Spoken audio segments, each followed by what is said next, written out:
that a public form of design is only in our country is a pandal. আমাদের দুর্গাপূজার pandal. And I thought that this is somewhere I can show people, 10 lakh people, what architect can do. Today, the minister over there in the election campaign with a poster with our design projects in the campaign sheet and showing this is our government funded projects. And that's the biggest joy.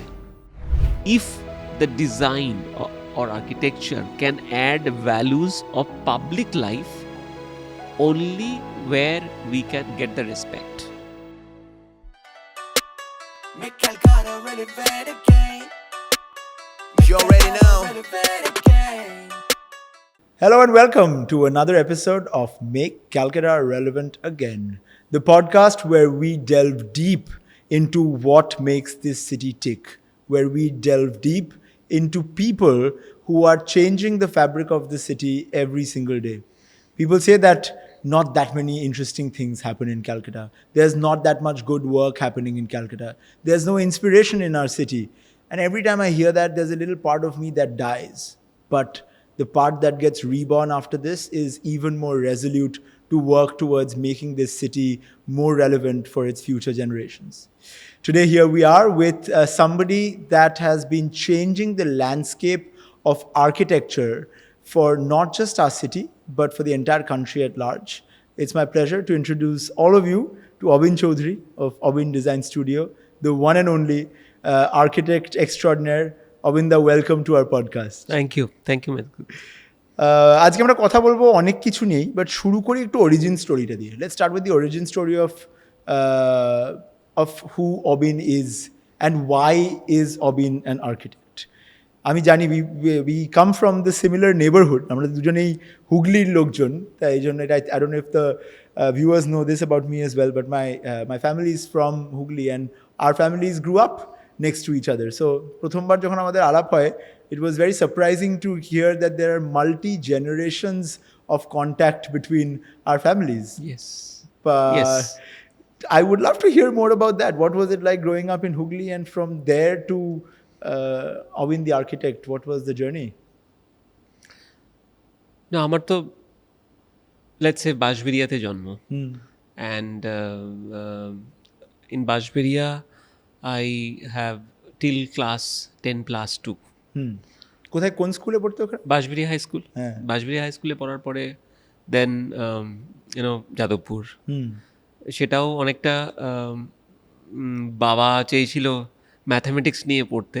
তোমার mathematics major? হ্যাঁ, যাদবপুরে mathematics? না আমার mathematics major ছিল না, আমার তো architecture. হ্যাঁ, মানে কিছু না হলে ম্যাথামেটিক্স পড়বো এরকম একটা ধারণা। বাড়িতে সবাই ম্যাথামেটিক্স, বাবা যেহেতু কলেজের প্রফেসর ম্যাথসের, তাই বাড়ির সবাই বাবার ছাত্র, কাকারাও ছাত্র, আমিও ছাত্র। আমার বাবা তোমার বাবার ছাত্র, টিউশন পড়তো।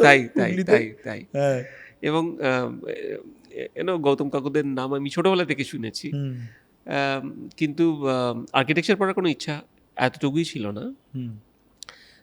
কিন্তু যখন জয়েন্টে তখন তো 2000 র্যাঙ্ক হতো, তো 2000-এর শেষের দিকে র্যাঙ্ক হলে খুব বেশি ইলেকট্রনিক্স, মেকানিক্যাল এসবের চান্স থাকতো না।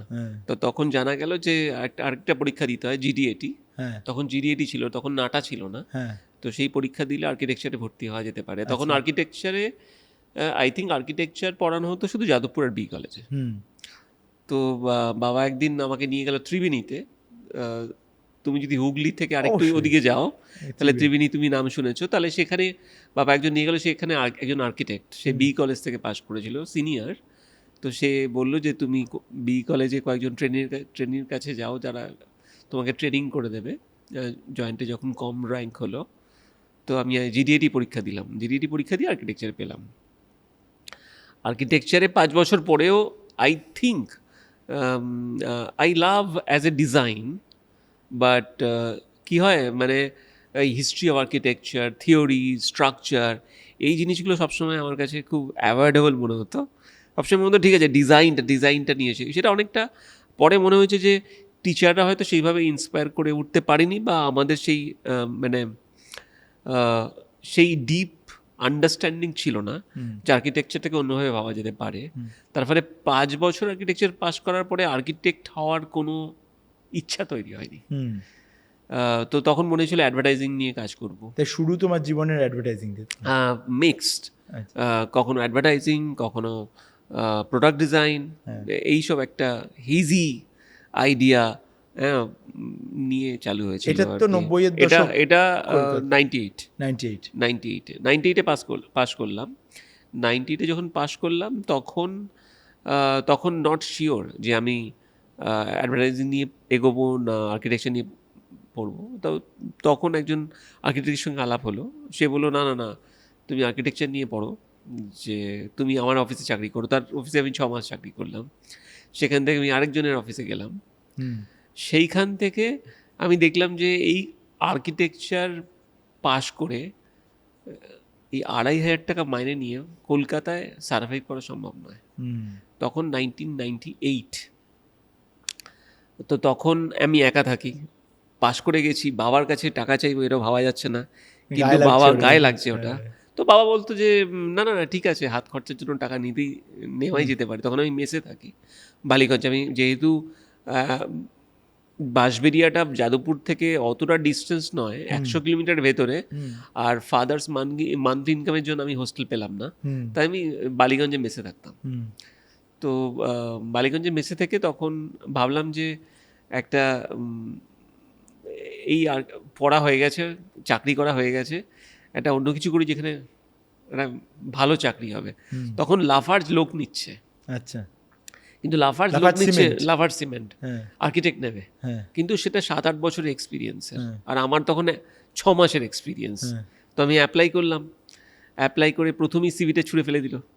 তো আমি আবার ফোন করে বললাম যে সিভিতে আমি 2nd ইয়ার 3rd ইয়ার 4th ইয়ারে আমি একটা বাড়ি বানিয়ে ফেলেছি 2খানা, আপনি সিভিটা আরেকবার ভেলে করে দেখুন। এটা কি সত্যি কথা? হ্যাঁ। আচ্ছা। তো যে ফোনটা ধরলো সে টেকনিক্যাল হেড। তো এই রেফারেন্সটা আমি পেয়েছিলাম আমারই যে অফিসে আমি চাকরি করি, সেই অফিসে 3 জন অলরেডি সেই ইন্টারভিউটা দিয়ে এসছে। তারা প্রত্যেকে আমার থেকে 10 বছর সিনিয়র, মানে তারাও অ্যাপ্লাই করছে, আমিও অ্যাপ্লাই করছি। তো সে আমাকে বলেছিল তুই যাস না, এ তো ওরা 7-8 বছরের মিনিমাম এক্সপিরিয়েন্স চাইছে, কিন্তু ওরা চায় যে এমন কেউ জয়েন করুক যার নিজের বাড়ি করার এক্সপিরিয়েন্স আছে। তখন আমি কাকার বাড়ি বানিয়েছি। আচ্ছা। তো আরেকজন বাবার এক ছাত্রের বাড়ি বানিয়েছি। এটা কলেজ পড়তে পড়তে বানিয়েছি। তো আমি যখন তাকে বললাম, সে আমাকে একদিন ডেকেই নিল যে তুমি এসো, তোমার সাথে কথা বলবো। সে নানা রকম কোশ্চেন করলো, আমি তাকে উত্তরও দিলাম। সে 1 ঘন্টা ধরে আমার ইন্টারভিউ নিল। সে বললো যে না, আমার বস তোমার ইন্টারভিউ নেবে। তো আমার তখন পোর্টফোলিওতে আর্কিটেকচারের কোনো কাজ নেই, কিন্তু অনেক অ্যাডভার্টাইজমেন্টের কাজ আছে। সেই অ্যাডভার্টাইজের কাজগুলো কীরকম, ধরা যাক একটা আমব্রেলার অ্যাডভার্টাইজমেন্ট, প্রবলেম আমি তৈরি করেছি, সলিউশন আমি করেছি, ক্যাম্পেন আমি বানিয়েছি। কোনোটাই সবই it's like nothing is the rigid problem. Whatever we have done is actually all made by me. Even a problem is made by me. তো শৈলেন্দ্র মুন্দ্রা যে হেড অফ স্ট্র্যাটেজিক মার্কেটিং ছিল, ও ইনফ্যাক্ট আইআইটি কানপুর বা IIT রুড়কির chemical engineer, তারপর ও বোধহয় ফ্রান্সে গিয়ে MBA করেছে, এবং লাফার্জে ও রিক্রুট হয়েছে ফ্রান্সেই, এবং ওকে ইন্ডিয়া অপারেশন হেড করে পাঠানো হয়েছে ফ্রান্স থেকে, টুক ওভার রেমন্ড সিমেন্টস, এবং রেমন্ড সিমেন্ট টুক ওভার করে লাফার্জ এখানে এস্টাবলিশ করেছে। তো he is almost head of everything. তো আমার মনে আছে ও আমার 2.5 ঘন্টার ইন্টারভিউ নিয়েছিল, মানে আমার লাইফে প্রথম কর্পোরেট ইন্টারভিউ, এবং উইদাউট আর্কিটেকচার, এবং ও অজস্র প্রশ্ন করেছে, তুমি এটাকে এই প্রবলেমটা ভাবলে কেন, আর এই সলিউশনটাই দিলে কেন। তো তারপরে ইন্টারভিউ থেকে বেরোলাম, আমি বললাম একটা চাকরি করবো তার জন্য 2 ক্ষেপে ইন্টারভিউ, এবার হয় নাকি? তো বললো ঠিক আছে, তোমার ইন্টারভিউ এবার HR নেবে, 3 নম্বর। এবার আরেকদিন আসলাম HR ইন্টারভিউ নেওয়ার জন্য। সেই ভদ্রলোককে আমার মনে আছে, ওই ইন্টারভিউ কোনোদিন ভুলবো না। আমি 1 ঘন্টা সেই রিসেপশনে ওয়েট করলাম। তারপর আমি সেই রিসেপশন থেকে বেরিয়ে যখন ভদ্রলোকের কাছে গেলাম, উনি বললেন তোমার নাম কি, তোমার বাবার নাম কি? বললেন ইন্টারভিউ হয়ে গেছে, তুমি চলে যাও। তো তো এইটা বলার জন্য 1 ঘন্টা বসিয়ে রাখলেন, উনি HR হেড ছিলেন। তারপরে আমি একটা অ্যাপয়েন্টমেন্ট লেটার পেলাম, প্রচণ্ড খুশি হয়ে গেলাম, দেখলাম আমি 15,000 টাকা মাইনে পাচ্ছি। তখন সেটা তো মানে হ্যাঁ, এটা ইট ওয়াজ আ মানে ড্রিম কাম ট্রু, মানে ফাটাফাটি ব্যাপার। প্রথম দিন গিয়েই তখন মিও আমরে ছিল না, তখন আর অন্য একটা ব্র্যান্ড ফ্যান্ড ছিল, মন জিনিস ছিল, গিয়ে প্রচুর 100 টাকার কেক খেয়ে ফেললাম। তো ইন্টারেস্টিংটা হচ্ছে যে পরে বুঝলাম যে 15,000 টাকা হচ্ছে যে CTC, হাতে পেলাম হচ্ছে 10,800 টাকা। হ্যাঁ, তখন খুব দুঃখ হলো যে দেখালো 15,000, মানে এই নিয়মগুলো বাবা বোঝালো যে না না না এরকম হয়। তো কিন্তু প্রথম 3 মাস আমি ওই আমার কাজ ছিল হচ্ছে, আমার ডেজিগনেশন আসলো অ্যাপয়েন্টমেন্ট লেটারে executive assistant customer service.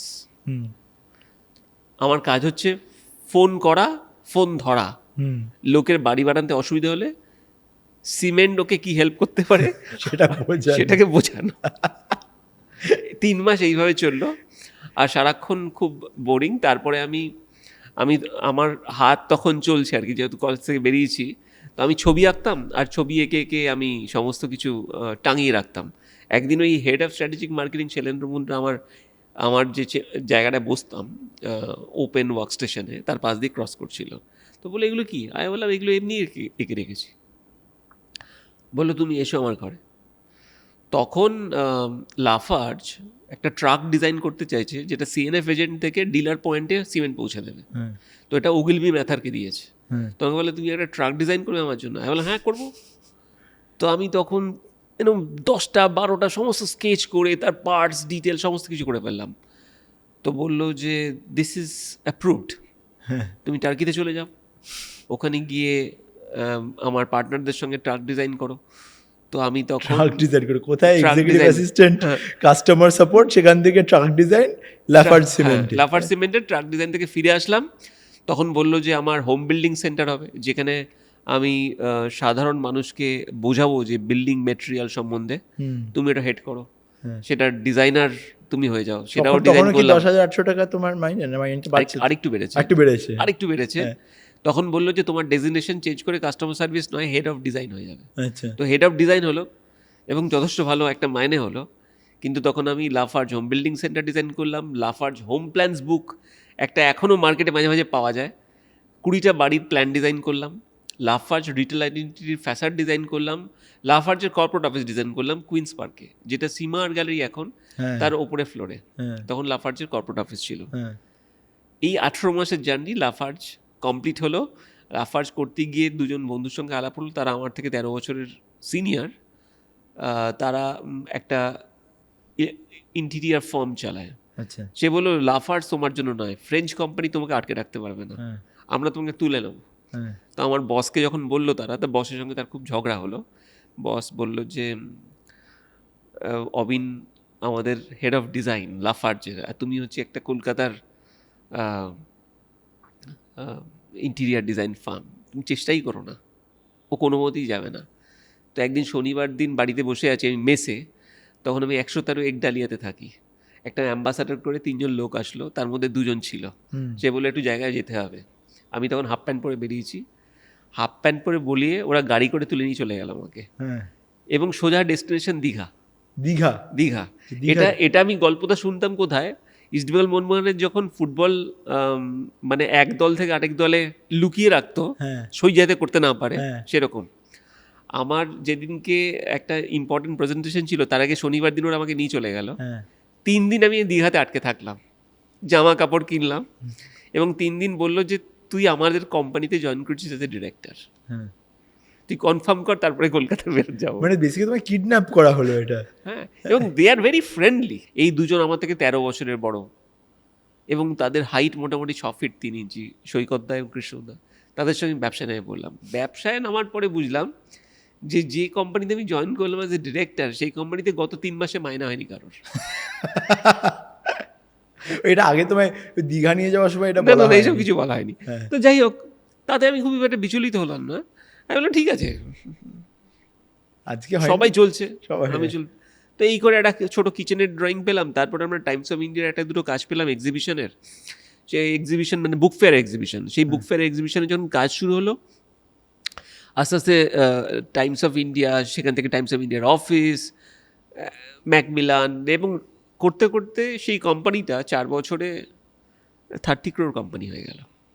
Wow, তো ওই সময়ে আমার বিয়ে হয়ে গেল। বিয়ে হলো।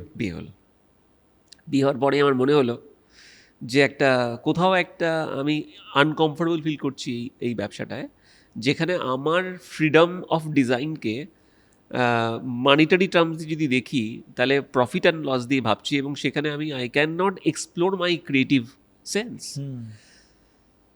আমার একটু একটা দমবন্ধ পরিস্থিতি হলো। তখন আমার মনে হলো আমাকে এই জায়গা থেকে বেরোতে হবে। এই সময় আমি ব্যাঙ্গালোরে আমার কয়েকজন বন্ধুর সঙ্গে দেখা হলো, তারা বা বন্ধু, খুড়তুতো ভাই যারা ডিজাইন রিলেটেড আছে, তারা বললো যে তুই বিদেশে পড়তে চলে যা। আচ্ছা, আমি বললাম এই অবস্থায় বিদেশে পড়তে চলে, সবই বিয়ে করেছি। বলে হ্যাঁ, বিদেশে পড়তে চলে যা। তো আমি অ্যাপ্লাই করে দিলাম ডোমাসে। একটা শর্ট কোর্স, সার্টিফিকেট কোর্স ছিল। অ্যাপ্লাই করে দিয়ে চান্সও পেয়ে গেলাম। তখন লরিয়েলের আমি কাজ করতাম। লরিয়েলের প্রচুর কাজ করতাম আমি। তো লরিয়েলের যে গ্লোবাল ফ্রেঞ্চ হেড, তিনি আমার প্রেজেন্টেশন দেখেছিলেন। তো এখানকার যে অপারেশন হেড বোম্বেতে থাকতেন, তাকে আমি যখন বললাম, তিনি বাঙালি ভদ্রলোক, বললেন অবিন দাঁড়াও, তোমার সঙ্গে একটা ইন্টার্নশিপের কানেকশন করিয়ে দেবো। তো লরিয়েল থেকে একটা চিঠি দিয়ে অ্যাবিতো গ্রাসোতে, মিলানে ওদের যে স্যালন এবং বেসিন তৈরি হয় যে অ্যাবিতো গ্রাসোতে, সেই কোম্পানিতে আমাকে একটা ইন্টার্নশিপের ব্যবস্থা করে দিল। আর তার সঙ্গে ডোমাসে চান্সও পেয়ে গেলাম। সোনায় সোহাগা। হ্যাঁ, তো সবে বিয়ে করেছি, এই অবস্থায় আমি সব কিছু ছেড়ে, না একা। আচ্ছা, একা। কতদিনের জন্য? তখন প্রায় আমি গেছি 6 মাস। আচ্ছা। তারপরে তো যেটা সবচেয়ে ইম্পর্ট্যান্ট হলো সেটা হচ্ছে যে ওখানে গিয়ে যে এক্সপোজারটা তৈরি হলো, এই এক্সপোজারটা আর অসমোসিসটা সাংঘাতিক। এই অসমোসিসটা কেন আমি বলি, অনেকে পোস্ট গ্রাজুয়েশন করতে চায়, আমাকে বলি কী করব। পড়াশোনা একটা জিনিস, আমি একটা জায়গায় মাস্টার ডিগ্রি করছি, কিন্তু আমি দেখে যে শিখছি, এটার থেকে বড় শিক্ষা আর কি। 1 নম্বর।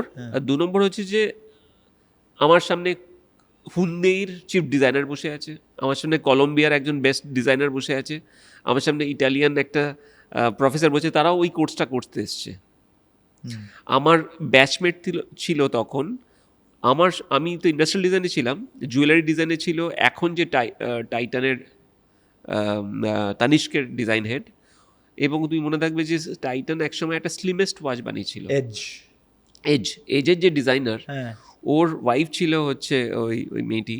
আর ও তখন বিজনেস ম্যানেজমেন্ট পড়তেছে ডোমাসে। মানে these are the people who are around us in Domus. এটা একটা বিশাল কনফিডেন্স। আমি হচ্ছে যে আমিও তো পারছি, গ্লোবালি লোকে যা ভাবছে আমিও পারছি, আমিও পিছিয়ে নেই।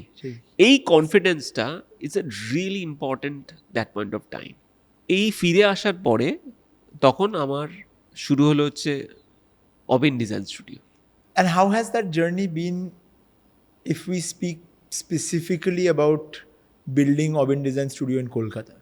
Because at the end of the day, this podcast also focuses on our lives growing up in Kolkata, the past, present, and potential future of Kolkata. Because এটা তো আমরাই ডিসাইড করবো না কলকাতাটা কি হবে, as young people who have agency in this city, as young people who have a love for the city. আমরা আমাদের এই জিনিসটার বিরুদ্ধে একটুখানি দাঁড়িয়ে কাজ করাটা ইম্পর্টেন্ট। তাই জন্যই আজকে পডকাস্টটা, তাই জন্যই আজকে বসে তোমার কাছ থেকেও শেখার এই প্রবণতাটা, যারাই আসে আমাদের পডকাস্টে কথা বলে শেখা, যে কলকাতা শহরটা তোমাদের কতটা সাহায্য করেছে তোমার এই জার্নিটার মধ্যে দিয়ে, বা the fabric of the city, এবং যেখানে তোমার ডিসঅ্যাপয়েন্টও করেছে। Please tell us honestly what, মানে কলকাতার কথাটা শুনলে কি মনে হয়? আমি সত্যি কথা বলতে কি, যখন আমি তোমার কথা শুনলাম, তুমি লিখেছো যে make the Calcutta relevant again, একদম প্রথমে আমি তোমার সঙ্গে ফিজিক্যালি আলাপ হওয়ার আগে, লোকটা কি পাগল, বাইরে থেকে পড়াশোনা করে এসে কলকাতা, আমি তো পালাতে পারলে বাঁচি, এরকম মানে এত কেন ভালোবাসছে। মানে আমরা কলকাতার লোক নই, আমি কলকাতায় বড় হইনি, ওতে আমরা তো বাঁশবেড়িয়া, হুগলি, ব্যান্ডেল, এটাই তো আমাদের origin.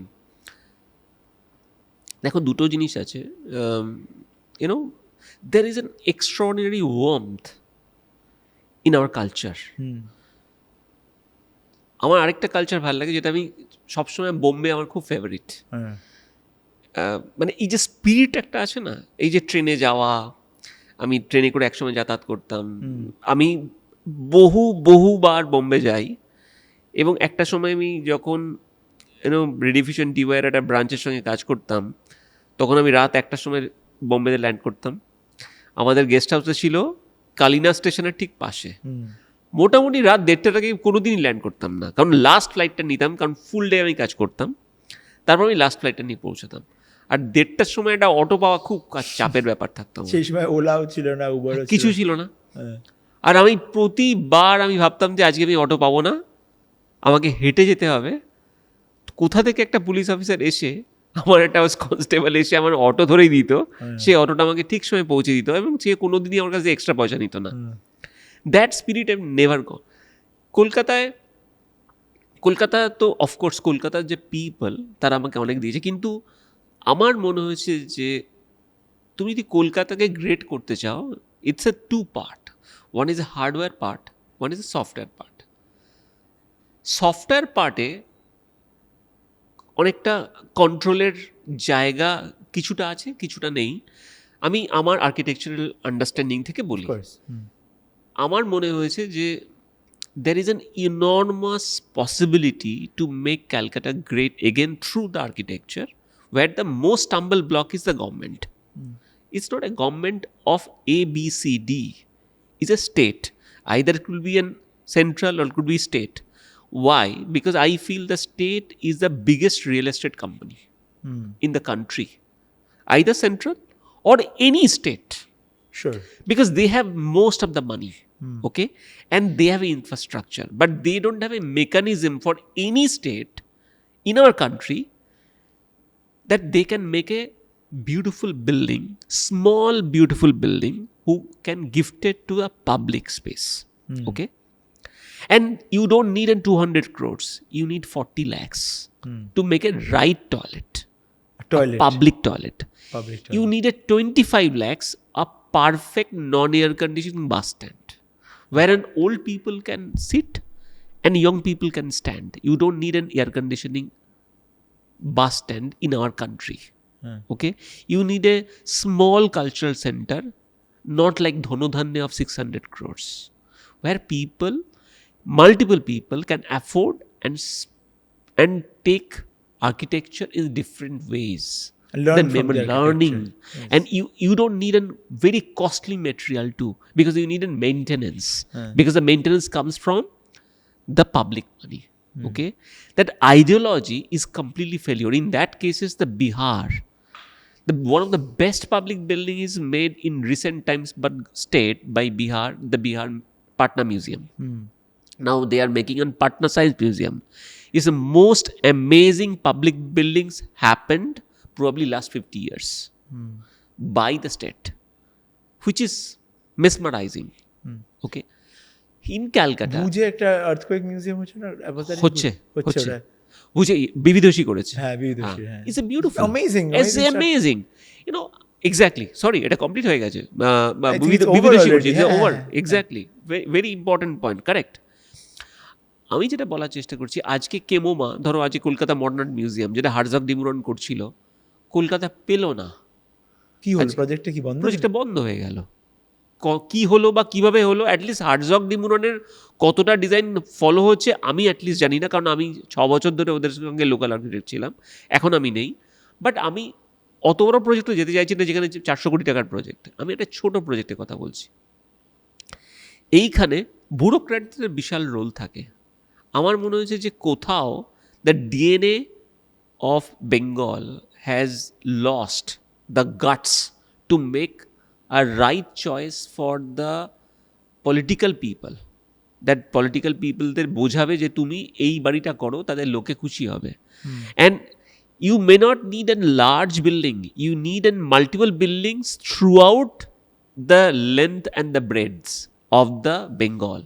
For those who are uninformed, this gentleman here has built 8 absolutely world-class pieces of architectural marvels in Bashberia and Adishoptogram, close to where he was born, where our families are from.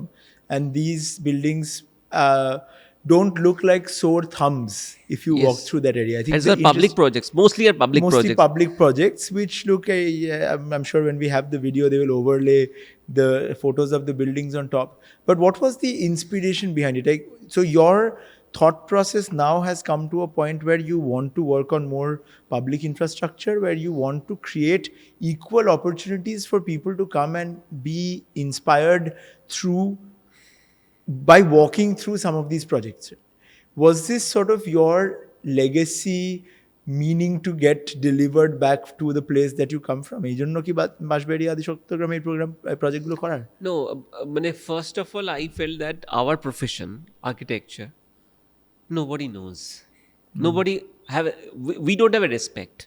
You don't have a respect. I don't think so. আচ্ছা। Nobody understand architects or even designer, you know. Very, খুব very কঠিন, 0.01% people understand what graphic designer do, what architect does.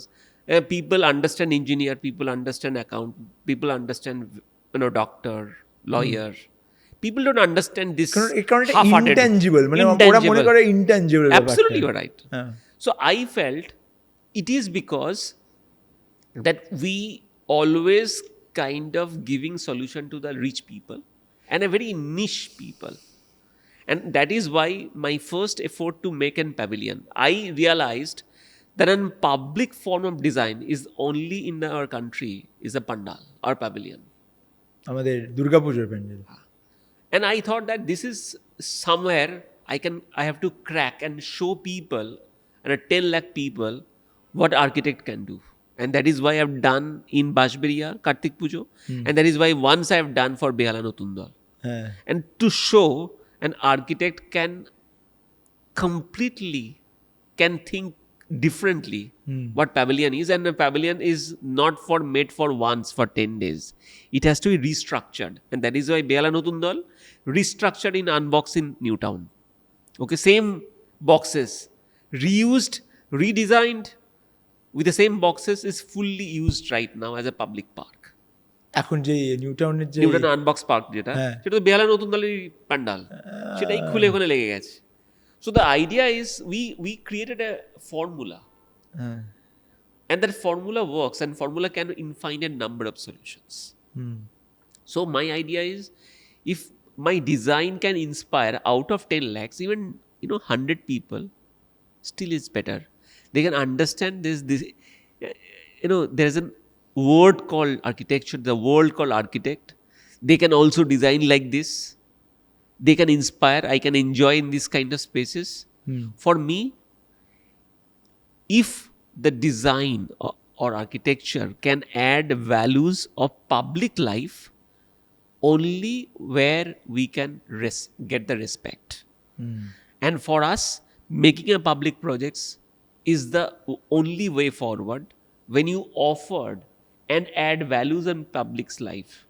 And it is only possible to make smaller infrastructure and give them to enjoy and feel good. And they took ownership of those spaces, and then it add values to their life. So I design a building, beside that there is a pond. So in the village, the people goes over here, clean their utensils and bath. So I do not only design the house, I design the road, I design the ghat, I designed, make sure their public life is nice. And that's why they love it. And that's why in their opening day, they didn't call any minister.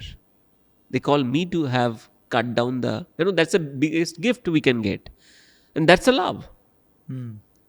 And today, the minister over there in the election campaign with a poster with our design projects in the campaign sheet and showing this is our government funded projects.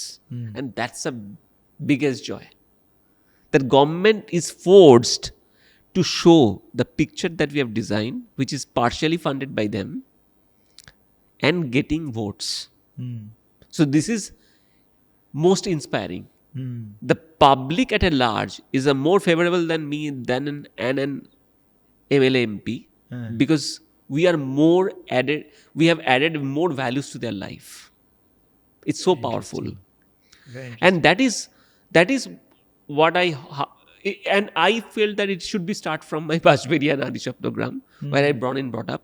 I have more control because architecture of public space is not about only design. You need a lot of skills. You need liaisoning skill. You need a power. You need softness. Yeah. You need, you know, Influence. Influence, very important. And you need to. It's like a Messi dribbling in 5 people and making a goal. So you know, the defender, left cut, right cut. But you need to make sure that you have to reach that goal. আর গ্রিডটা থাকতে হবে at the end Grit, of the day you have to very reach important. the end point. Yes. মাঝখানে ছেড়ে দিলে তো হবে না. Is there a bigger vision for the Bashberia project? No, I feel that right now we are making 16 projects around that area, and these inspirations is going across India. So through this it inspired to the JSW Sports, it inspired to Adani Sports. So they took a lot of reference point and we were working together. So the idea of Bajberi Adishaptogram is now gone out to the whole country. So everywhere we are trying to make this kind of happen, and a lot of corporate are approaching me, and they also understand that this is the only way, and we also understand if corporate involved, then things will happen. Right. If the state involved, then it will be mostly a politically motivated sometimes, and it get lost post elections. So I am also very, very careful that it is just not an idea. It has to be happen and give it to the public. I think as we draw to a close for this episode, which has been filled with a lot of learning, I think it's just so many inspirational stories about how you view space and how human beings interact with spaces that you build, and how policy making works around it, and how you find your nooks and crannies of traversing that space, because at the end of the day, the bigger picture, the goal is what matters, and you know, separates an idea from an implemented, completed project. I think the last question that I would want to ask you is, when you're selecting young people for your firm today, and you're a 100-people firm, you have, I'm guessing you're still hiring probably fairly regularly from young people, young architects, designers. What is it that sets young people out? And if you feel that you're struggling to hire young people as well, what are those characteristics? So if young people are watching this podcast and they want to go and work with you or any other designer or architect, what are lessons that you would leave for them? I mean, apart from skill set, Skills to hoyi gelo, skills ta to the important. only what we are looking for someone to fearlessness.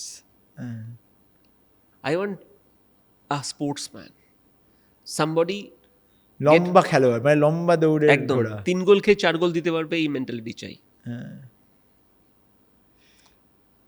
That fearlessness matters, nothing else. তোমার ছেলেকে কি এইগুলো বলো যখন মাঝে মাঝে বলি, মাঝে মাঝে এক কান দিয়ে ঢোকা এক কান দিয়ে বার করে দেয়, but somehow probably I feel he registered because fearlessness আছে তোর মধ্যে? হ্যাঁ, মানে ওর আবার অন্যরকম ফিয়ারলেসনেস আছে, ওর কিছু যাই আসে না সামটাইমস, আরো খুব ইন্টারেস্টিং, আর অন্য বাপেরও এক কাঠি উপরে গেছে যে ঠিক আছে, মানে মানে আমি দেখেছি ও টিটি খেলতো আর কি, একটা গ্রিড আছে অফকোর্স, ইউনো 6-10 হারছি, ঠিক আছে, মানে ম্যাচটা হেরে যায়নি, 10 থেকেও গেম দেওয়া যায়। সেই জন্য আমি বলি যে মানে sports is something, it teaches you that there is you know, মানে 0-20 থেকেও 22-20 করা যায় আর কি, মানে that energise in our profession also. So we don't really expect, and apart from skill set, only we need and somebody is that very fearlessness, and somebody has real dedication and discipline. Because I felt at a young age, dedication and discipline makes a lot of difference. মানে আমি মনে করি না আমি মানে অনেকে বলে talented, doesn't matter, it's all about hard work, লেগে থাকা। It's all about hard work and conviction. বলে না এই পাগলটা কেন সব জায়গায় ঘুরে ফুরে এসে কলকাতায় এসে হ্যাঁ, আমি লিগে রয়েছে। আমি তোকে বললাম তো মানে এই গ্রিডটা ইম্পর্টেন্ট হয়ে যায়। I think showing up matters at the end of the day. সকালবেলা ঘুম থেকে উঠে নিজেকে আয়নায় দেখে মনে হয় যে না, আজকের দিনটা ভালো যাবে, আজকে আমি আশাবাদী, আজকেও আমি আশাবাদী। Today is going to be a great day and no matter যা ঝড় বাদলা তো আসবেই। এন্টারপ্রেনার হওয়া মানেই তো একটা ক্রাইসিস ম্যানেজমেন্ট, সবসময় তো এটা ওটা ভুলভাল জিনিস যাবেই। কিন্তু তাই বলে কি আমরা হাল ছেড়ে দেবো? তাই বলে আর আমাদের সফটওয়্যারের কথা যেটা বলছিলাম, আমাদের কলকাতার সফটওয়্যারটা মানে হার্ডওয়্যারটা তো ঠিক আছে, তোমার মতো আরও আর্কিটেক্টরা যারা আছে, তোমাদের প্রচেষ্টায় পাবলিক ইনফ্রাস্ট্রাকচার ভালো হবে, এগোবো আমরা আগের দিনে। কিন্তু সফটওয়্যারটা মানুষের মধ্যে যদি আশাবাদী ব্যাপারটাই না থাকে, তাহলে তো আমরা আর কোথায় যাব? কালকে কলকাতা কাদের জন্যই বা তৈরি করব? সবাই যদি ছেড়ে চলে যায়, তাহলে যাদের জন্য তৈরি করব তারাই তো নেই। হ্যাঁ তাই। আর আমার শুধু মনে হয় যে পজিটিভিটি তো আছেই এখনো অনেক, পজিটিভিটিকে এনার্জাইজ করা দরকার আছে, এই হচ্ছে ব্যাপার। With those famous last words of Avin, we close this episode. Another very exciting episode, very deeply purposeful episode on what it means to be an architect, what it means to be a Calcuttan, and expressing disappointment when necessary, যে বস চলছে না, এটা ঠিক করে হয়নি, এটা কেন হয়নি, আর যারা করছে না যদি তারা না করতে পারে তাহলে অন্যদেরকে বলো, সময় নষ্ট করে না। একদম মানে no point barking up the wrong tree. If it's not working, find somebody else. Solution oriented হওয়ার চেষ্টা করো। একদম সলিউশন ওরিয়েন্টেড, এবং মানে এই পথ দিয়ে না গেলে অন্য পথ দিয়ে গোল রিচ করতে হবে। আর তুমি না গেলে অন্য কেউ যাবে, আর না গেলে আমাদের কলকাতা ধসে পড়বে। Right? That is the end of the story. Correct. Thank you so much for joining us. Thank you. And hopefully your work and your words and the long-standing impact of the art, the architecture, the designs that you create will keep inspiring for generations. And hopefully we have a lot more young, fearless future members of future generations. That's all we need. That's all we need. Thank you so much everyone for joining in another fantastic episode. Keep watching the podcast, keep getting inspired, and if you have family members from different countries, different states, different nations, different cities who say Kolkata to kichui hoy na, maybe show them the podcast, say that kichu to hoy, ar kichu na holeo amra addata kintu bhaloi mari, ebong hopefully that changes a little bit of something within them. Namaskar, amar naam Meghdut Rai Chaudhary. See you on the next episode of Make Calcutta Relevant Again, the podcast. Make Calcutta relevant again. You already know. Relevant again.